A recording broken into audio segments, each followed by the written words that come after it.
इरादे जिस दिन से उड़ान पर हैं और सपने कमान पर हैं, मंजिलें अरपान पर हैं और कारवा परवान पर हैं।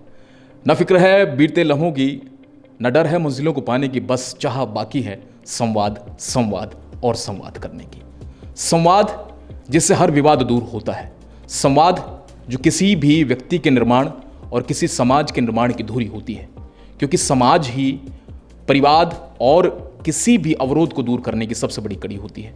इसी संवाद के क्षेत्र में आज हमारे बीच में हैं बातचीत करने के लिए डॉक्टर पवन मलिक जी, जो जगदीश चंद्र बसु विश्वविद्यालय के पत्रकारिता विभाग के विभागाध्यक्ष हैं। आपका बहुत बहुत स्वागत है। धन्यवाद डॉक्टर नीरज जी, आप लोगों ने यहाँ स्टूडियो में बुलाया बातचीत करने के लिए, बहुत बहुत धन्यवाद। सर, पहला सवाल जो मैं आपसे जानना चाह रहा हूँ वो है कि एक दौर था जब पत्रकारिता हम लोग और आप लोग क्या करते थे। एक गूगल के बाद की पत्रकारिता थी, एक कोरोना के बाद की पत्रकारिता, और फिर मैं भी कहूँगा कि एक नई पत्रकारिता जो डिजिटल पत्रकारिता है। किस रूप से अब की पत्रकारिता को देखते हैं आप, और आने वाले विद्यार्थी किस रूप में अपना भविष्य निर्माण करें? नीरज जी, सबसे पहले तो ये समझना चाहिए कि जो पत्रकारिता है उसके स्वरूप बदल सकते हैं, लेकिन जो पत्रकारिता की आत्मा है वो कभी नहीं बदल सकती।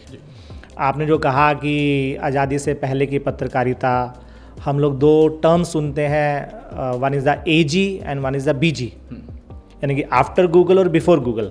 तो जो पत्रकारिता का बेसिक फंडा है वो कभी नहीं बदल सकता। टेक्नोलॉजी जो है वो बदल सकती है। हम पत्रकारिता के अंदर ये कहते हैं कि जो भी खबर हम दिखा रहे हैं उसका विश्लेषण, उसकी तह तक जाना, ये जो पत्रकारिता का एक बेसिक फंडामेंटल है, ये कभी चेंज नहीं हो सकता। चाहे आप डिजिटल पत्रकारिता की बात करें, चाहे आप हार्डकोर पत्रकारिता की बात।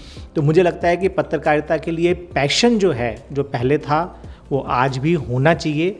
जब तक ये पैशन पत्रकारिता का होगा तब तक पत्रकारिता कहलाएगी, और ये पत्रकारिता का मूल भी है और पत्रकारिता के लिए सबसे ज़्यादा महत्वपूर्ण भी है। नेशनल एजुकेशन पॉलिसी के बाद में, मतलब या इम्प्लीमेंटेशन उसका होने जा रहा है, वो जो ड्राफ्ट है उसमें जो पत्रकारिता के जो अध्ययन की जो बात की गई है या जिस रूप में होनी चाहिए, आपको नहीं लगता कि अब वो ज़्यादा प्रैक्टिकल होगी और वो प्रैक्टिकल ओरिएंटेशन विद्यार्थियों को नए सोपान और नए मार्ग की तरफ ले जाएगा? आपका क्या कहना है इस विषय में? देखिए नीरज जी, की जो नेशनल एजुकेशन पॉलिसी 2020 है, उस पूरे के फ्रेमवर्क में अगर आप कोई सेंट्रलाइज चीज़ देखेंगे तो वो है स्किल ओरिएंटेशन उसमें सबसे महत्वपूर्ण है। और राष्ट्रीय शिक्षा नीति के अंदर भी यही फोकस किया गया है कि हम जो कुछ भी पढ़ रहे हैं उसका स्किल ओरिएंटेशन हम कितना सीख रहे हैं। और पत्रकारिता का और मीडिया का तो हम कहते हैं कि ये मोर प्रैक्टिकल ओरिएंटेड फील्ड है। इसमें आप जितना ज़्यादा प्रैक्टिकल वर्क करेंगे, जितना ज़्यादा अपने आप को घिसेंगे, जितने ज़्यादा अपनी कलम को चलाएंगे, जितने ज़्यादा माउस से आप अपने कंटेंट को राइट करेंगे, उतना ज़्यादा आपको बेनिफिट होने वाला है। दूसरा, नेशनल एजुकेशन पॉलिसी के अंदर स्किल की बात की है। आप अगर उस ड्राफ्ट को देखेंगे तो उसके अंदर एनिमेशंस की बात की है, उसके अंदर विजुअल्स की बात की है, यानी कि जो आने वाला उभरता हुआ फील्ड है वो हमारा स्किल है, और या मैं कहूँ कि विजुअल कम्युनिकेशन है। उस सारे को लेकर आज का जो पत्रकार है उसको अपने आप को मल्टीटास्कर बनाना पड़ेगा। और मैं हमेशा कहता हूँ कि content is a king and technologies are the queen. तो इसलिए हमें कंटेंट के ऊपर भी महारत हासिल करनी पड़ेगी, और जो टेक्नोलॉजी है उसके ऊपर भी महारत हासिल करनी पड़ेगी। इन दोनों को जब हम इन दोनों के अंदर दक्ष होंगे तब हम कह सकते हैं कि हम पत्रकारिता भी कर रहे हैं और टेक्नोलॉजी ओरिएंटेड पत्रकारिता भी कर रहे हैं। ये AI के दौर में जब बात AI की हो रही है, इस दौर में पत्रकारिता के कितने सोपान आप देखते हैं, और कितना आगे चलकर मीडिया में कितनी बड़ी संभावनाएं AI के दौर में हो सकती है? देखिए, मैंने जैसे पहला कहा कि टेक्नोलॉजी जो है वो चीज़ों को केवल आसान बनाती है, टेक्नोलॉजी चीज़ों को रिप्लेस नहीं करती। आप पहले जब इलेक्ट्रॉनिक मीडिया में OB वैन को यूज़ करते थे, आप OB वैन लेकर जाते थे, पूरा एक सिस्टम होता था। आज वो OB वैन का सिस्टम कम हुआ है। क्यों? क्योंकि हम टेक्नोलॉजी के अंदर एडवांस हो गए हैं। तो टेक्नोलॉजी केवल हमें सुविधाएं दे रही हैं। अगर हम AI आर्टिफिशियल इंटेलिजेंस की बात करेंगे तो आर्टिफिशियल इंटेलिजेंस पत्रकार को रिप्लेस नहीं कर सकती।